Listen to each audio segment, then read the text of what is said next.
किसी असफलता के मुख्य कारण है आत्मविश्वास की कमी और बहुत ज्यादा कोशिश अथवा प्रयत्न। कई व्यक्ति अपने अवचेतन की कार्यशैली को पूरी तरह से समझने में असमर्थ होते हैं। इसकी वजह से वे अपनी प्रार्थनाओं के उत्तर के रास्ते बंद कर देते हैं। जब आप जानते हैं कि आपका मस्तिष्क कैसे कार्य करता है, तो आप में आत्मविश्वास बढ़ता है। आपको अवश्य यह याद रखना चाहिए कि जब कभी भी आपका अवचेतन मस्तिष्क किसी विचार को स्वीकार करता है, तब वह उस पर कार्य करना शुरू कर देता है। यह अपने सभी संसाधनों और आपके मस्तिष्क की तह तक जाकर पूरे मानसिक और आध्यात्मिक नियमों को इस कार्य को पूरा करने में लगा देता है। यह नियम दोनों पर लागू होता है, चाहे विचार अच्छे हों या बुरे। इसी वजह से यदि आप इसको नकारात्मक रूप से उपयोग में लाते हैं, तो यह परेशानियां, असफलता और उलझने लाता है। जब आप इसे रचनात्मक रूप से उपयोग में लाते हैं, तब यह मार्गदर्शन, आजादी और मानसिक शांति देता है। यदि आपके विचार सकारात्मक, रचनात्मक और प्रेम से परिपूर्ण हैं, तो सही जवाब को कोई नहीं रोक सकता। इनसे यह पूरी तरह से स्पष्ट हो जाता है कि अपनी असफलता पर काबू पाने का एकमात्र तरीका है कि आप अपने अवचेतन को अपने विचार वास्तविकता की तरह स्वीकार कराएं और फिर आपके मन का नियम सब कुछ कर देगा। अपनी प्रार्थना पूरी श्रद्धा और आत्मविश्वास के साथ अर्पण करें और इसके बाद अवचेतन इसको करने की जिम्मेदारी लेकर आपको जवाब देगा। यदि आप मन के द्वारा जबरदस्ती काम करवाने की कोशिश कर रहे हैं, तो आपको हमेशा असफलता मिलेगी। आपका अवचेतन मन जोर देने पर नहीं, वरन आपके विश्वास और चेतन मन की स्वीकृति पर अपनी प्रतिक्रिया देता है। इस तरह के वक्तव्य से भी आपको जवाब नहीं मिलता, जैसे स्थिति बदतर हो रही है, मुझे कभी जवाब नहीं मिलेगा, मुझे कोई रास्ता नहीं सूझ रहा है, सब कुछ व्यर्थ है, मुझे नहीं पता क्या करना चाहिए, मैं उलझन में हूँ। जब आप इस तरह के वक्तव्य देते हैं, तब आपको अपने अवचेतन मस्तिष्क से कोई प्रतिक्रिया या सहयोग नहीं मिलता। सिपाही ने जैसे कि समय सीमा तय कर दी हो, न तो आप आगे जा सकते हैं और न ही पीछे। दूसरे शब्दों में, आप कहीं नहीं जा रहे हैं। यदि आप टैक्सी में बैठकर ड्राइवर को 5 मिनट के अंदर आधा दर्जन अलग अलग दिशाएं बताते हैं, तो वह बुरी तरह से उलझन में पड़ जाएगा और हो सकता है वह आपको ले जाने से मना कर दे। ऐसा ही आपके अवचेतन मस्तिष्क के साथ काम करने पर होता है। आपके मस्तिष्क में एक स्पष्ट विचार होना चाहिए। आपको एक निश्चित निर्णय पर ना है कि इसका उपाय है, एक रास्ता आपकी बीमारी की विकट समस्या का पहुंचना हल है। आपके अवचेतन के अंदर मौजूद अनंत ज्ञान से ही वह उत्तर पाता है। जब आप अपने चेतन मस्तिष्क से स्पष्ट निर्णय पर पहुंचते हैं, तब आपका मन तैयार हो जाता है और आपके विश्वास के अनुसार ही आपको प्रतिक्रिया मिलती है। याद निश्चित रहिए, हो जाएगा। एक मकान मालिक ने एक भट्टी ठीक करने वाले को बॉयलर ठीक करने के लिए $200 की मजदूरी लेने पर डांटा। मैकेनिक ने कहा, मैंने 5 सेंट गुम हुए बोल्ट के लिए और $199 और 95 सेंट इसमें खराबी क्या थी, यह समझने के लिए है। इसी प्रकार आपका अवचेतन मस्तिष्क एक मुख्य मैकेनिक है, सब कुछ का ज्ञाता, वह जिसे आपके शरीर के हर अंग और आपके हर कार्यकलापों को सही करने का तरीका पता है। अच्छे स्वास्थ्य की आज्ञा दो तो आपका अवचेतन उसे करेगा, लेकिन इन सबके पीछे आराम, धैर्य ही इसकी चाबी है। निश्चित रहिए, यह हो जाएगा। विस्तार और माध्यम से कोई मतलब मत रखिए, केवल अंत के परिणाम को जानिए। अपनी समस्या हल होने पर प्रसन्नता महसूस कीजिए, चाहे वह स्वास्थ्य, धन संबंधी अथवा रोजगार के बारे में हो। याद रखें, आपको कैसा महसूस हुआ था जब आप अपनी गंभीर बीमारी से ठीक हुए थे। अपने दिमाग में हमेशा ध्यान रखें कि आपका एहसास सभी अवचेतन की क्रियाओं को तेज करता है। अपने नए विचार को संपूर्ण महसूस करना चाहिए, जो भविष्य में नहीं, अभी बनकर तैयार हुआ है। सोचिए, कोई विरोधी नहीं, इच्छाशक्ति के बजाय कल्पना का उपयोग कीजिए। अवचेतन मस्तिष्क का उपयोग करते हुए आप किसी विरोधी के बारे में नहीं सोचेंगे और न ही अपनी इच्छाशक्ति का उपयोग करेंगे। आप अंत अथवा परिणाम की कल्पना करेंगे और आजादी की स्थिति का अनुभव करेंगे। आप देखेंगे कि आपकी बुद्धि रास्ते पर आ रही है, लेकिन एक सरल बच्चे की भांति चमत्कार होने का विश्वास बनाए रखें। स्वयं को बिना किसी बीमारी अथवा कठिनाई की कल्पना किए उस आजाद स्थिति जिसकी आपको तीव्र इच्छा है, उसे पाने पर आपकी भावनात्मक स्थिति कैसी होगी, इसकी कल्पना करें। इस प्रक्रिया से सभी अड़चनों यानी लाल फीतों को काट दें। यह सरल तरीका सबसे अच्छा है। कैसे अनुशासित कल्पना चमत्कार करती है?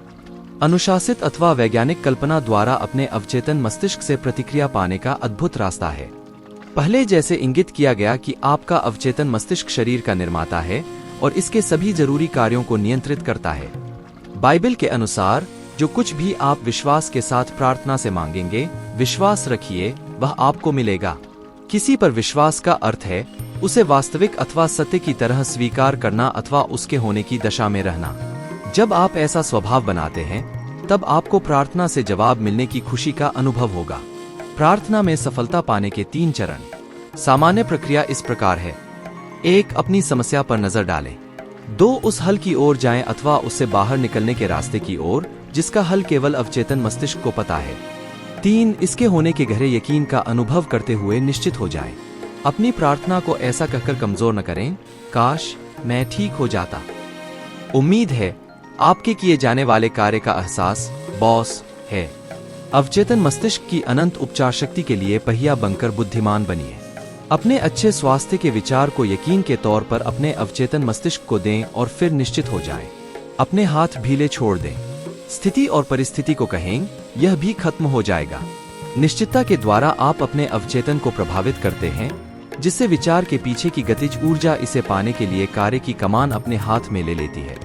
विपरीत प्रयत्न का नियम और जिसके लिए आप प्रार्थना करते हैं उसका परिणाम उल्टा क्यों मिलता है।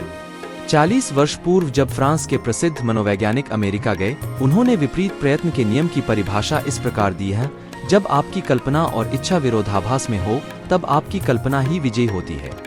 उदाहरण के तौर पर यदि आपसे जमीन पर रखे पटरे पर चलने को कहा जाए तो बिना कोई प्रश्न किए आप इसके लिए तैयार हो जाएंगे। अब मान लीजिए यदि उसी पटरे को 20 फुट ऊंचे 2 दीवारों पर रख दिया जाए तो क्या उस पर चलेंगे? आपकी चलने की इच्छा को आपके गिरने की तस्वीर की कल्पना इसका विरोध करेगी। गिरने की तस्वीर का विचार आप पर ज्यादा प्रभाव डालेगा। आपकी इच्छा अथवा इरादा आपके पटरे पर चलने की कोशिश को उलट देंगे और इसकी वजह से असफलता का विचार दृढ़ हो जाएगा। मानसिक प्रयास निश्चित रूप से स्वयं को पराजित करने वाला होता है। होने की संभावना हमेशा जिस चीज की आप इच्छा करते हैं उसका ठीक उल्टा होता है। इस स्थिति से उभरने में शक्तिहीन होने का सुझाव हमेशा मन को ज्यादा प्रभावित करता है। आपका अवचेतन इन विपरीत सुझावों में से जो सुझाव ज्यादा मजबूत है उसे स्वीकार करेगा, जिसमें कोशिश न करनी पड़े वह बेहतर है।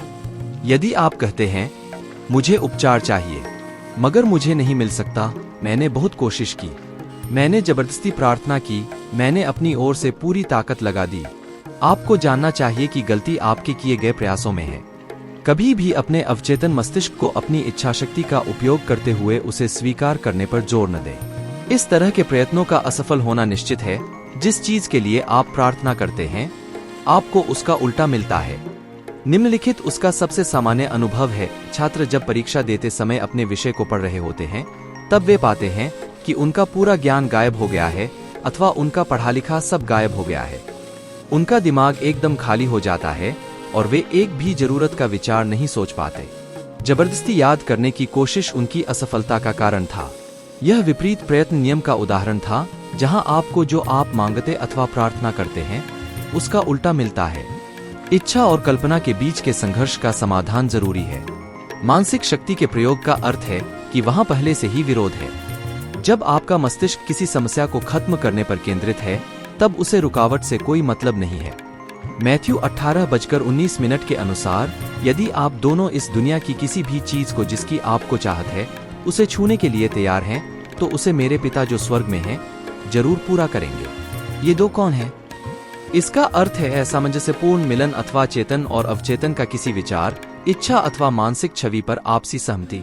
जब आपके मन के दोनों भागों में कोई मतभेद नहीं है तो आपकी प्रार्थना को जवाब मिलेगा। दोनों की सहमति में आप और आपकी इच्छा, आपके विचार और एहसास, आपके विचार और भावना, आपके विचार और कल्पना के द्वारा भी प्रतिनिधित्व किया जा सकता है। आप अपनी इच्छा और कल्पना के बीच के सभी मतभेदों को उनीदी, सोने की स्थिति जो सभी प्रयास को कमतर कर देती है, के द्वारा दूर किया जा सकता है। चेतन मस्तिष्क जब निद्रावस्था में होता है तब गहरा, काफी दूर तक डूब जाता है। अपने अवचेतन में विचार को डालने का श्रेष्ठ समय निद्रावस्था से पहले का है। इसका कारण है कि अवचेतन सोने से पहले और उठने के फौरन बाद सबसे ज्यादा उघड़ा और खुला हुआ होता है। इस अवस्था में नकारात्मक विचार और कल्पना आपकी इच्छा को निष्क्रिय कर देते हैं, जिससे आपका अवचेतन अपना विचार नहीं रख पाता। जब आप अपनी इच्छा के पूर्ण होने की कल्पना करते हैं और उसके पाने का एहसास लेते, अवचेतन आपकी इच्छा को साकार रूप देता है। कई व्यक्ति अपनी सभी दुविधा और समस्याओं का निदान अपने नियंत्रित, निर्देशित और अनुशासित कल्पना को घुमा फिरा कर पा लेते हैं। इस ज्ञान के साथ तब आपका कि जिस चीज की कल्पना और एहसास एक सत्य की तरह करेंगे वह जरूर होगा। यह उदाहरण स्पष्ट रूप से दिखाएगा कि कैसे एक युवा लड़की ने अपनी इच्छा और अपनी कल्पना के बीच के मतभेद पर काबू पाया। उसे अपनी कानूनी समस्या पर एक सामंजस्यपूर्ण हल चाहिए था, लेकिन उसकी मानसिक कल्पना हमेशा असफलता, नुकसान, दिवालियापन और गरीबी की रहती थी। यह एक जटिल कानूनी समस्या थी और एक के बाद एक करके तारीखें आगे बढ़ रही थीं और कोई हल नहीं दिखाई दे रहा था। मेरे सुझाव पर हर साल निद्रावस्था, उन्नीदी स्थिति में सोने से पहले उसने सुखद अंत की कल्पना करनी शुरू की और उसको अनुभव करना शुरू किया। उसे पता था कि उसके मन की कल्पना और उसके दिल की इच्छा के बीच सहमति होनी चाहिए। सोने से पहले उसने अपने और अपने वकील के बीच वार्तालाप में नतीजे के बारे में सोचा और इन सबको सजीव ढंग से देखा। वह अपने वकील से प्रश्न पूछ रही थी और वह उसे सही जवाब दे रहा था। वह उसे बार बार कह रहा था, यह एक उत्तम सामंजस्यपूर्ण हल था।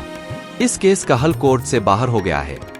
दिन के समय जब डर का विचार उसके मन में आया, वह अपनी मानसिक फिल्म को अपनी हरकतों, आवाज और बोलकर चलाती। वह आसानी से उसकी आवाज, उसका तरीका और मुस्कुराहट की कल्पना कर सकती थी। उसने यह मानसिक फिल्म कई बार चलाई कि यह एक विषयनिष्ठ आकार बन गया, एक सामान्य रेलगाड़ी की पटरी की तरह। कुछ सप्ताहों के बाद उसके वकील ने उसे बुलाया और वास्तव में यकीन दिलाया कि जो कुछ वह कल्पना में देख और महसूस कर रही थी वह वाकई हो रहा था। साल्मिस्ट ने जब निम्नलिखित बातें लिखीं तो उनका यही अर्थ था। को मुंह से निकले शब्दों, आपके विचार, मानसिक छवि, अच्छाई और मेरे हृदय के ध्यान, आपके एहसास, प्रकृति, भावनाएं, हे ईश्वर आपकी दृष्टि में स्वीकृति मिले, आपके अवचेतन मन का नियम, मेरी शक्ति और मुझे मुक्ति दिलवाने वाला, आपके अवचेतन मन की शक्ति और बुद्धिमत्ता आपको बीमारी और दुहक के बंधन से मुक्ति दिला सकती है। साल्म 19:141। याद करने योग्य विचार। एक मानसिक दबाव अथवा बहुत ज्यादा प्रयास, चिंता और डर दिखाते हैं जो आपके जवाब को बंद कर देते हैं। सहजता इसे करने देती है। 2 जब आपका मस्तिष्क निश्चित है और आपके विचार को स्वीकार करता है, तब आपका अवचेतन उस विचार को सफल बनाने में जुट जाता है। 3 पारंपरिक तरीकों से अलग सोचें और योजना बनाएं। जानिए कि हर समस्या का जवाब और हल है। 4 अपने हृदय की धड़कन, अपने फेफड़ों की सांसें अथवा अपने शरीर के किसी भी हिस्से की कार्यशैली के बारे में ज्यादा चिंता मत कीजिए। अपने अवचेतन पर पूरा विश्वास और भरोसा रखें और अक्सर कहिए कि दिव्य शक्ति द्वारा सही कार्य हो रहा है। 5 अच्छे स्वास्थ्य का एहसास स्वस्थ करता है, धन का एहसास धन उत्पन्न करता है। आप कैसा अनुभव करते हैं? 6 कल्पना आपका शक्तिशाली विभाग है। कल्पना कीजिए कि कितनी अच्छी और प्यारी रिपोर्ट है। आप वैसे ही हैं जैसी आप कल्पना करते हैं। 7 सुप्तावस्था में आप अपने चेतन और अवचेतन के बीच विवाद को न आने दें। सोने से पहले कल्पना में बार बार अपनी इच्छा पूरी होते देखें। आराम से सोएं और सुबह खुशी खुशी उठें। ईश्वर आपको वही समस्याएं देता है जिन्हें आप हल कर सके। ईश्वर कभी किसी आदमी का ऐसी समस्या से सामना नहीं कराता जिसे वह हल न कर सकता हो। यह एक ऐसी चीज है जो उसने कभी नहीं की और न कभी करेगा। संघर्षरत व्यक्ति सोच सकता है कि वह यह बोझ उठाने में असमर्थ है, किंतु ईश्वर की नजर में यह बिल्कुल सही मात्रा है। इसे समझने के लिए पीठ पर भारी थैले ढोकर ले जा रहे आदमी की कल्पना करें। वह ज्यादा वजन उठाने में सक्षम है, पर शुरू में वह ऐसा करने से बचता है और हल्का वजन ही उठाता है। अतिरिक्त वजन लादे जाने पर वह सोचता है कि वह बोझ से गिर जाएगा, पर एक क्षण बाद उस पर और वजन लाद दिया जाता है। उसे फिर लगता है कि वह बोझ से गिर जाएगा, पर ऐसा नहीं होता। वह चलता जाता है, तभी कोई उस पर और वजन लाद देता है। वह सोचता है, इस बार तो पक्के तौर पर मैं खड़ा रह ही नहीं पाऊंगा, लेकिन असल में वह अभी भी चलता रहता है। अंततः वह यह समझ जाता है कि हालांकि वह खुद को इतना भारी वजन उठाने में असमर्थ समझ रहा था, पर असल में वह केवल आलस कर रहा था। यही बात काम पर लागू होती है। जब कार्यभार बढ़ता है तो लोग घबरा जाते हैं और सोचते हैं कि वे उसे नहीं संभाल सकते। जब आपको यह लगे कि आपकी क्षमता की सीमाएं आ गई हैं, तो यह विचार करना अनिवार्य है कि क्या आपने वाकई वह सब कर लिया है जिसकी ईश्वर आपसे अपेक्षा करता है और जिसके बारे में वह मानता है कि आप इसकी सफलता से प्रबंध करने में सक्षम हैं। बड़े होने पर आप पाएंगे कि जो मुझे कभी बहुत बड़े दिखाई देते थे और जिन्हें हल करना मुश्किल लगता था, वे चिंता करने लायक भी नहीं रह जाते। उदाहरण के लिए, जब कोई कंपनी अचानक भारी वृद्धि के दौर से गुजरती है, तो कर्मचारियों को लग सकता है कि वे उसमें किए जाने वाले परिवर्तनों से निपटने या उनके साथ गति बनाए रखने में असमर्थ हैं। किंतु जब वे बढ़े हुए कार्यभार को संभालते हैं, तो उन्हें पता चलता है कि अभी तक वे पर्याप्त प्रयास नहीं कर रहे थे और अकारण घबरा रहे थे। लोग कभी कभी सोचते हैं कि वे दुर्गम समस्या का सामना कर रहे हैं, जबकि असल में वह केवल उनकी कल्पना में ही दुर्गम होती है। हालांकि आपको लग सकता है कि इस समय आप ऐसी समस्या का सामना कर रहे हैं जिस पर काबू पाना आपके वश से बाहर है, पर साल भर में आप उसे स्वयं हल कर लेते हैं। इसलिए सोचिए कि अगर आप भविष्य में 1 साल आगे होते तो क्या करते, और मुझे विश्वास है कि आपको समाधान मिल जाएगा। दूसरे शब्दों में, कल्पना कीजिए कि भविष्य में आप कैसे होंगे, कैसे बढ़ेंगे, और फिर इस बिंब या मानसिक चित्र को वर्तमान में लाइए। अगर आप ऐसा करेंगे तो अपने को अधिक मजबूत होता पाएंगे। मेरे ख्याल से यह प्रयास करने योग्य है। कभी कभी जब आप संघर्ष कर रहे होते हैं और संकल्प के साथ किसी समस्या को हल करने की कोशिश कर रहे होते हैं, तो अचानक पाते हैं कि समस्या तो बिना आपके जाने अपने आप ही हल हो गई है। पहले आपको लग सकता है कि यह अविश्वसनीय है कि आप इतनी कठिन समस्या हल कर पाने में सफल रहे हैं, लेकिन देरस बेर आप ऐसी समस्याएं आसानी से हल कर सकने लायक हो जाएंगे। यदि आप आर्थिक समस्याओं से जूझ रहे हैं, यदि आप इनका अंत करने की कोशिश कर रहे हैं, यानी बहुत मुश्किल से गुजारा कर रहे हैं, तो इसका अर्थ है आपने अपने अवचेतन को यकीन नहीं दिलाया है कि आपके पास हमेशा पर्याप्त होगा और कुछ देने के लिए बचेगा। आपको पता है, वे पुरुष और स्त्री जो सप्ताह में कुछ घंटे काम करते हैं, वे शानदार धन कमाते हैं। वे बहुत ज्यादा मेहनत और कोशिश नहीं करते। इस कहानी पर विश्वास मत कीजिए कि बड़ी मेहनत और पसीना बहाकर आप धनाढ़ बन सकते हैं। ऐसा नहीं है। बिना किसी मेहनत का जीवन सबसे बढ़िया है। आप वही करिए जो आप वाकई करना चाहते हैं और उसे अपनी खुशी और रोमांच के लिए करें। मैं लॉस एंजेल्स में एक अफसर को जानता हूं जो 75,000 डॉलर प्रति वर्ष कमाता है। पिछले वर्ष वह 9 महीने का अवकाश लेकर विश्व भ्रमण और खूबसूरत जगहों को देखने निकला। उसने मुझे बताया कि उसके संगठन में कई व्यक्ति हैं जिन्हें केवल $100 एक सप्ताह के लिए मिलते हैं, और वे मेरे से ज्यादा इस काम के बारे में जानते हैं और उसे मुझसे कहीं बेहतर ढंग से निभा सकते हैं, लेकिन वे महत्वाकांक्षी नहीं हैं। उनके पास कोई रचनात्मक विचार नहीं है और उन्हें अवचेतन मन के चमत्कारिक कार्यों में कोई दिलचस्पी नहीं है। किसी व्यक्ति के लिए धन संपदा अवचेतन रूप से केवल एक यकीन है। आप केवल करोड़पति यह कहने से नहीं हो जाएंगे कि मैं 1 करोड़पति है। केवहपत्ति है। संपत्ति और बाहुल्यता के विचार को अपने मन में निर्मित करक आप धन की चेतना को बना पाएंगे। सहायता का अदृश्य माध्यम। अधिकतर लोगों के साथ समस्या यह होती है कि उनके पास कोई सहारे का अदृश्य माध्यम नहीं होता। जब व्यवसाय असफल हो जाता है, अथवा शेयर बाजार, स्टॉक मार्केट गिर जाता है, अथवा वे अपना निवेश खो देते हैं, तब वे असहाय प्रतीत होते हैं। इस तरह की असुरक्षा का कारण है कि उन्हें कैसे अपने अवचेतन से प्राप्त किया जाए, इसका उन्हें ज्ञान नहीं है। वे अपने अंदर निहित इस कभी खत्म न होने के भंडार से परिचित नहीं है। एक गरीब मानसिकता वाला व्यक्ति अपने को गरीब परिस्थितियों में पाता है। दूसरा व्यक्ति जिसका मस्तिष्क संपदा के विचार से भरा हुआ है, उसके चारों ओर धन संपदा और जो कुछ वह चाहता है उससे भरा हुआ है। ईश्वर का ऐसा कभी भी इरादा नहीं था कि मनुष्य एक बेचारगी, बदनामी की जिंदगी गुजारे। आपके पास धन संपदा जो कुछ भी आप चाहें और बहुत कुछ देने के लिए शेष भी रह सकता है, यदि आप ऐसा चाहें।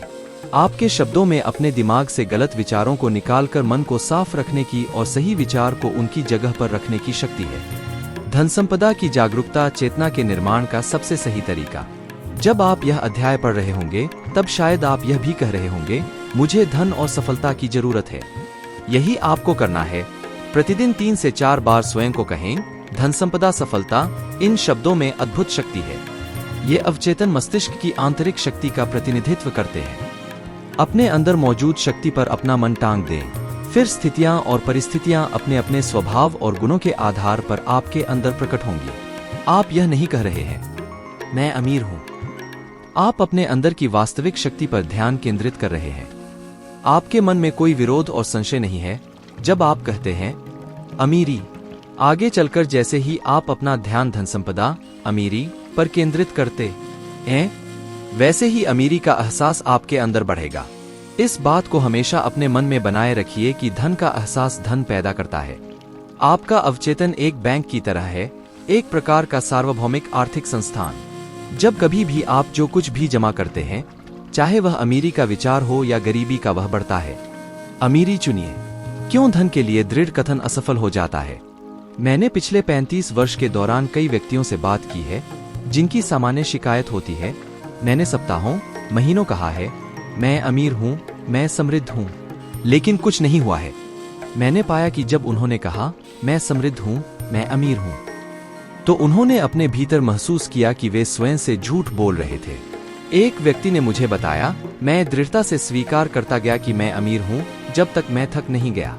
हालात अब पहले से बदतर हैं। मुझे पता था कि जो मैं कह रहा हूं वह जाहिर है कि सच नहीं था। उसके कथन को चेतन मन ने अस्वीकार कर दिया और जो कुछ उसने कहा था उसका उल्टा स्वीकृत वैसा ही हुआ। और आपकी स्वीकारोक्ति तभी ज्यादा सफल होती है जब यह विशिष्ट हो और जब यह कोई मानसिक विरोध अथवा विवाद न पैदा करती हो।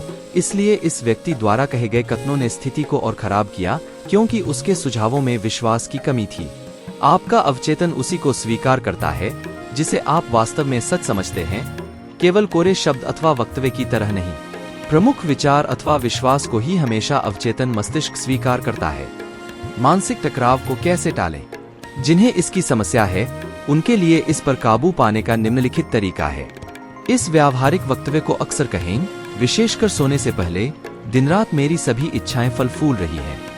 इस तरह से दृढ़तापूर्वक कहें। यह वक्तव्य किसी प्रकार का विवाद नहीं पैदा करेगा क्योंकि यह आपके अवचेतन मन में बसी धन की कमी की छाप का विरोध नहीं करता। मैंने एक व्यवसायी जिसकी बिक्री और वित्तीय स्थिति बहुत खराब चल रही थी और वह बहुत परेशान था, उसे सुझाव दिया कि वह अपने ऑफिस में बैठे अपने को शांत करे और इस कथन को बार बार दोहराए, मेरी बिक्री दिन पर दिन बढ़ रही है। इस वक्तव्य को चेतन और अवचेतन दोनों का सहयोग मिला और शीघ्र ही उसका परिणाम सामने आया। खाली चेक पर हस्ताक्षर न करें। जब आप खाली चेक पर हस्ताक्षर करते हैं तो आपका मतलब होता है यहाँ ज्यादा कुछ नहीं है, यहाँ कमी है, मैं यह घर गिरवी रखने की वजह से गवा दूंगा इत्यादि। यदि आप भविष्य के लिए बहुत डरे हुए हैं और खाली चेक पर हस्ताक्षर कर रहे हैं तो अपने लिए नकारात्मक स्थितियों को आकर्षित कर रहे हैं। आपका अवचेतन मस्तिष्क आपके डर और नकारात्मक वक्तव्य को आपकी प्रार्थना, याचना की तरह स्वीकार करता है और अपने तरीके से आपके जीवन में रुकावट, देरी, कमी और सीमाएं लाता है। आपका अवचेतन आपको चक्रवृद्धि ब्याज देता है। आपका अवचेतन समृद्धि के एहसास में और समृद्धि को जोड़ता है।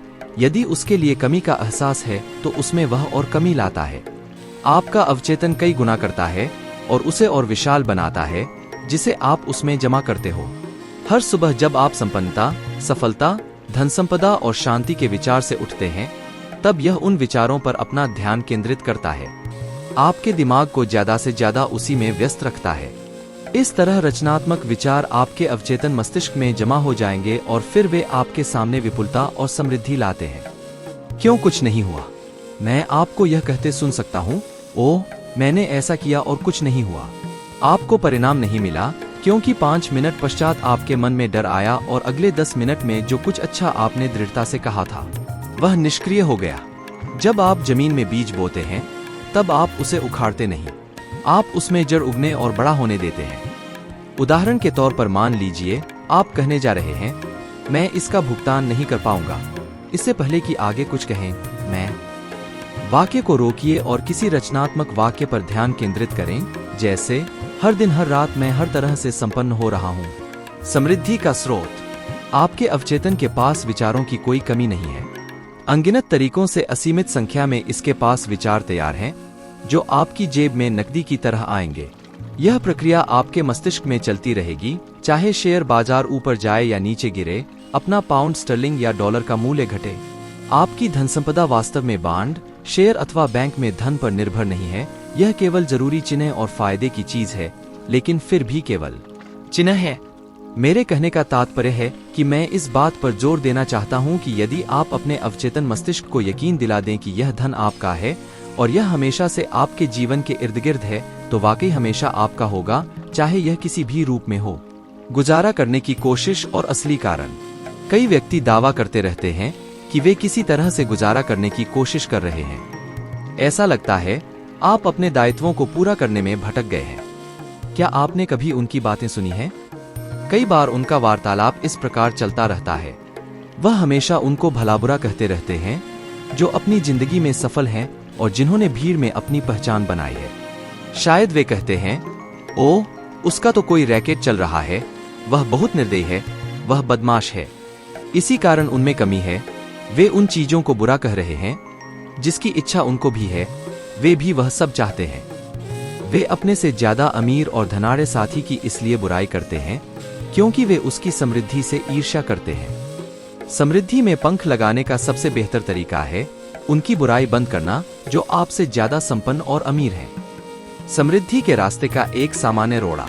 कईयों के जीवन में धन की कमी का एक कारण भावना है। अधिकतर व्यक्ति इसे बहुत कठिन तरीके से सीखता है। यह है ईर्ष्या। उदाहरण के तौर पर यदि आप अपने प्रतिद्वंद्वी को ढेर सारा धन बैंक में रखते देखते हैं और आपके पास जमा करने के लिए बहुत कम धन है, तो क्या यह आपको ईर्ष्यालु बनाता है? इस भावना पर काबू पाने के लिए आपको स्वयं से कहना है, क्या यह बढ़िया नहीं है?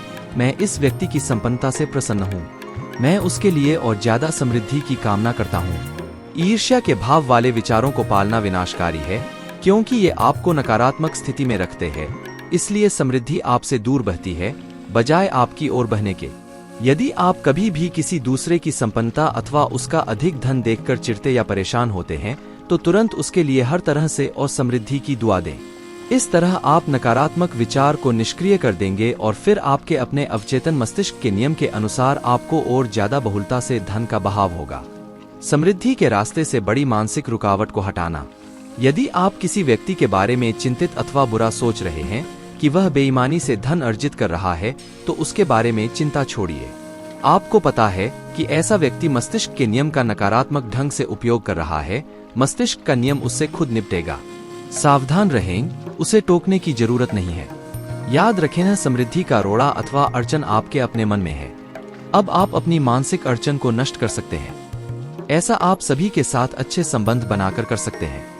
सोएं और अमीर बने। जब आप रात में सोने जाएं तो निम्नलिखित तकनीक अपनाएं।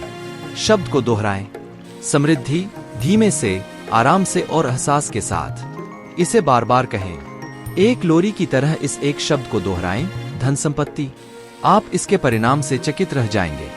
धन आपके पास तूफान की तरह बहुलता में आएगा। यह आपके अवचेतन मस्तिष्क के चमत्कार का अन्य उदाहरण है। अपने मस्तिष्क की शक्ति स्वयं को परोसें। एक, सीधे तरीके से धनवान बनने का निर्णय लें। 2, पसीना बहाकर, कड़ी मेहनत से धन अर्जित कर सबसे अमीर कब्रिस्तान में बनते हैं। आपको इतनी कड़ी मेहनत की जरूरत नहीं है। 3, धन संपदा एक अवचेतन का यकीन है। अपने मन में समृद्धि का विचार बनाएं। 4, अधिकांश व्यक्तियों की समस्या है कि उनके पास कोई अदृश्य समर्थन नहीं है।